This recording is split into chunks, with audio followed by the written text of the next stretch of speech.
This is your Monty Moment College Football Edition. I'm Johnny Montalbano. Well, it's amazing how fast the college football season goes by every single year. We're already into week 10. We just had our first official college football playoff rankings released this past Tuesday. And when you look at them, you knew there was going to be some differences between that and the AP Top 25 poll.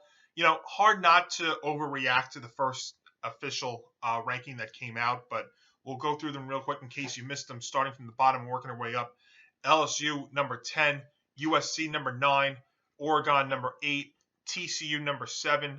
Alabama, 6th. I think those 6 through 10, I don't think much of a surprise through there. This is where it starts becoming a little bit interesting, though. You had Michigan, 5th. Clemson, 4th. Georgia, 3rd.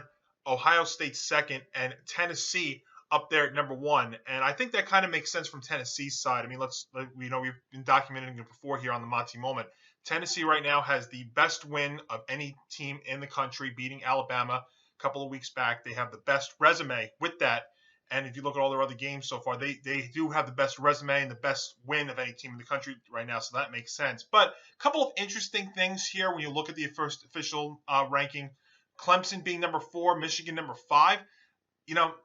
I'm not high on Clemson. I've been very, very clear about that. But when you look at Michigan this year, and you heard it if you were watching the ESPN broadcast on Tuesday night, Michigan's, they're I know they've been pretty dominant, but the teams that they played out of conference, they haven't really played anybody special. So we'll see what happens here as they get some more Big Ten games upcoming. I think Michigan should be above Clemson. I know Clemson's 6-0 in ACC play and still undefeated, but they've been vulnerable, and I think that they have one more good test coming up this Saturday against Notre Dame, but I don't know. To me, Clemson's not a top 4 team right now. I put that out in the moment last week, and it's crazy because my first 2 out right now would be Clemson and Alabama, but this is also a lot of fun because in years past at this point we would already know probably which 4 teams would be in. You would just be determining is it 1, 2, 3, or 4, but when you look at it right now, Michigan's still got a chance. Alabama's got a chance. TCU has a chance. But I think when you look at it also, there's a couple of things too. Georgia being ranked number 3, a lot of pressure now on them. They had a little bit of leeway if they were the top team, but I think Tennessee has that when they play on Saturday, 3:30 p.m. But yeah, you've got that. And again, Clemson over Michigan, kind of questionable, but that's always the case when the initial polls come out. But we'll see what happens this week. You got some very, very – I mean, there's a lot of good games coming up this week. In fact, so much so we're going to actually do something a little bit different this week in terms of the picks. We're going to pick 4 games, and we're even going to pick a game happening in just a little bit on Thursday night. So that's what we're going to start with first. But, again, top 10 out there. We're coming down the stretch. We've really got about a month left in the regular season. You've got the conference championship games. You've got bowl games, and then you've got the college football playoff, which is just – a little over 2 months away. And again, it's just absolutely incredible how fast that this year goes by. But as far as the first official college football playoff rankings, for the most part, I think the committee did get it right. I think I would change a couple of things. Not that I'm going to go crazy about after the first poll because things are going to change week in and week out. It's really going to come down to seeing, how well these teams are going to play. How is Tennessee going to do against Georgia? How is Clemson going to fare against Notre Dame? I think that is a very, very sneaky matchup. Can Alabama play a mistake-free penalty? You're not going to, you're going to make mistakes, but can they limit the mistakes? Can they limit the penalties against LSU Saturday night? That is some things to watch here because when you look at it right now, I think you look at it, the one thing that this poll showed you, Georgia, Clemson, and Alabama have really no room for error. I think Tennessee can afford a loss. Ohio State is, look at their game last Saturday against Penn State. Penn State was the better team for most of 3 quarters, and then Ohio State found their way in the 4th, and they still won the game by 20. That's pretty scary. And Michigan's going to be in it as long as there's no upset. That game, last game of the season, Ohio State, Michigan's going to be for all the marbles there in the Big Ten. But even TCU, you can't count them out too. 4 wins against top-ranked opponents, and some of them kind of convincingly, some of them coming back. TCU's got an outside shot too. And if Oregon didn't get blown out against Georgia to start the year, I'd still give them an outside shot, but even they would have a chance here too. So really, 7, you could even dare say 8 teams for 4 spots. It's going to be a fun last bit here in terms of the college football season. All right, so let's get to the picks, and we've been red hot in terms of the college football picks the last several weeks. We had another winning week last week, going 2-1. We're now 13-14 through 9, and again, we're going to do a little different this week. We are going to pick 4 games, including one game happening on Thursday night. And I promised my friends here in South Carolina that I would do this, so I'm going to fulfill a promise here. We are going to pick a local game down here to start happening on Thursday night over on ESPN, and then we will pick the 3 big games happening on Saturday. But as far as the picks go, game number 1, like I said, is going to happen Thursday night, 7:30 p.m. Eastern on ESPN up at Brooks Stadium in Conway, South Carolina, which is about 15-20 minutes away from where I live, right here in the Murrells Inlet Garden City, South Carolina area.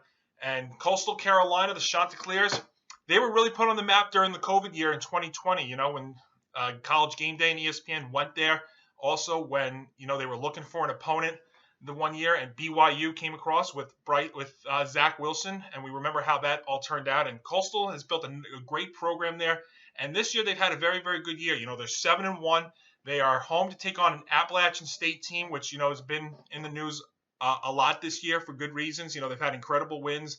They've had the game day crew over there too. So 2 fun programs in college football battling it out Thursday at Brooks Stadium at 7:30 p.m. Eastern. And this is a game that I've been talking about with a lot of my friends down here, so that's why we're going to pick this one. And when you look at this matchup, and App State comes in as a 3-point road favorite, to me, this game comes down to one very simple thing, and that's, can the Chanticleers stop the Mountaineers' ground game? App State has multiple dangerous running backs that can get the job done. If you look at their team this year, it ran all over Georgia State for over 400 yards. They kept the momentum going against Robert Morris in a scrimmage last week. I mean, that was ugly. And now against a Coastal Carolina defense that's been great overall, but they got hammered by Old Dominion, for 320 rushing yards a few weeks ago. So when you look at it, that to me, App State has to control this game. And when you look at Coastal Carolina, they win games when they dominate on third downs, when they win the time of possession battle in lopsided fashion, and take over and win the turnover battle. So that's why the ground game is going to be very, very critical for App State.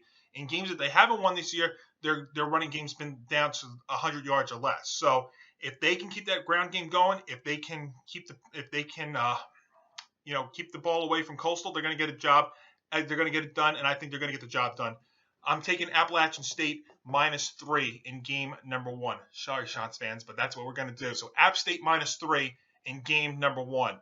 Let's get to the big games on Saturday. The first one at 3:30 p.m. Eastern on CBS. It's number 1 Tennessee taking on number 3 Georgia, and what's being dubbed the game of the year. And look at the Georgia side here. If they needed any more motivation, not only not being number 1, not being ranked number 2, but the 3rd ranked team in the first CFP ranking. And that's basically telling you, like I said in the open, that Georgia's got to win this game. There's really no room for error now when you look at the committee and what they're telling you. So I think Tennessee's got a little bit of leeway, since they do have the best resume, the best win of any team in the country. And really, this matchup is a classic matchup of a high-powered offense in Tennessee against a suffocating defense in Georgia. But I'm looking at the team's other sides of the ball in this one. I'm looking at that Tennessee pass defense, which is a liability, and Georgia's 2 tight ends, Bowers and Washington, I think they could be huge problems for against this Volunteers secondary. But also, can the front 4 of Tennessee get to and cause problems for Bulldogs quarterback Stetson Bennett? Bennett did look a little rattled last week, a couple of bad turnovers against Florida, which led to a closer game. If you remember last week, Georgia was up 28-3. Florida was able to come back off a couple of bad plays and make it kind of close. It got to 28-20 at one point. So to me, if Georgia can play a clean game, then they're going to win. The question's going to be, do they cover the 8-point spread? That's what they're favored by. And I'm going to say yes. And even if it's a 10-point win, that's good enough. So I'm going to take Georgia minus the 8 in game number 2. Game number 3, number 6 Alabama goes to LSU, take on the 10th ranked LSU at 7 p.m. Eastern. And really, when you look at this one, LSU has quietly become one of the nation's top sneaky good teams after their season opening loss in painful fashion. Jaden Daniels, a name that we brought up on the moment a lot here. He's got 11 combined touchdowns over his last 2 games, which are wins against Ole Miss and Florida. But look at Alabama's side, and they do still have the best player of anybody in this matchup in quarterback Bryce Young, which I tell you right now, if there was an MVP in college football, he would win it. I don't know about the Heisman because there's definitely a lot of good candidates there, and I know Bryce did miss a week. But, I mean, you look at it, that team runs through Bryce Young. But you look at also Bama, and, you know, we've watched them this year. They're a different team away from Bryant-Denny Stadium, and it could come down to which team gets the stops. But, again, the discipline is a factor here for Alabama. They're averaging 14 penalties a game on the road this year. We obviously know about the 17 that they racked up against Tennessee in their only loss a couple of weeks back. But, you know, another road game, kind of scary from Alabama's side. I don't think it's scary in the fact that I think they're gonna win this game, but you're gonna be sweating a lot of bullets there for Alabama, and I still think their front seven is going to take advantage of LSU's offensive line deficiencies. That's where I think another big one in this is going to be. I think they're going to force Jaden Daniels into some mistakes, and they're going to get out there with a win. Now, I think it's going to be close throughout. I think Bama in the fourth quarter, though, is going to pull away, and I think they're going to be able to win and cover. And let's also not forget, you know, Brian Saban against Brian Kelly. Those matchups in the past. I know as a Notre Dame fan, I remember the 2012 national championship game. I think it's a little bit different this time, but Brian Kelly's definitely, you got to be fair. I mean, he's definitely putting LSU ahead of schedule from where we originally thought. Bama's also fared well in Baton Rouge over the past decade, and really, I mean, this is almost like a second homecoming for Nick Saban. I mean, there's no place outside of Bryant-Denny Stadium that he seems more comfortable, more familiar with. So I know it's a big number. I know Bama's laying 13.5, and you're going to probably be sweating a lot through this one, but I think they're going to eventually get it done, and they need to get it done. They need a convincing road win here, does Alabama, for the committee and for the college football playoff rankings. So give me Alabama minus 13.5 in game number 3. Last but not least, this is a game as a Notre Dame fan I've been looking forward to all season. Number 4 Clemson travels to Notre Dame, take on the Irish, and prime time on NBC at 7:30 p.m. Eastern. And Notre Dame, got to be fair, you know, they're starting to play better. I didn't think they were going to fare comfortably against Syracuse last week, and they got the job done. And very quietly, if you look at it, they've won 5 of their last 6 games after starting 0-2 under first-year coach Marcus Freeman. And look, Clemson, I get it. They're 8-0, 6-0 in ACC play, but they are vulnerable. And Notre Dame, while struggling at home this year, knows Clemson, knows DJ Uiagalelei from a couple of years back after, you know, Trevor Lawrence didn't play in their last matchup because of a bout with COVID, and DJ stepped in there. He played very, very well. That's why I think a lot of the talk of DJ being better. But we all know about DJ's struggles this year, and I think that Notre Dame knows that they can play spoiler in what really is a transitional year for the Fighting Irish. So I have a sneaky suspicion here that they're going to make this game really, really tough for Clemson and really close. And I think the hook in this game helps. Clemson is favorites by 3.5. I'm taking the Irish plus the 3.5 to at least keep this very, very close. And I would not be surprised if they play spoiler here and pull this game out. Because you know what? If you look at them this year, the games that they've struggled in have been against lesser teams like Marshall, like Stanford, like Cal. But look at their other matchups: Ohio State, North Carolina, BYU, Syracuse. They played very, very well against those top teams. I don't see why it's any different here. And at home, where I know they've struggled, especially against the spread, I can't see why it doesn't continue here. So give me Notre Dame, possibly even in an upset special, plus the 3.5 against Clemson to wrap up the week. So just to recap, four picks for you this week. I'm taking App State minus 3 over Coastal Carolina on Thursday night. I'm taking the Georgia Bulldogs minus 8 against Tennessee in the game of the year.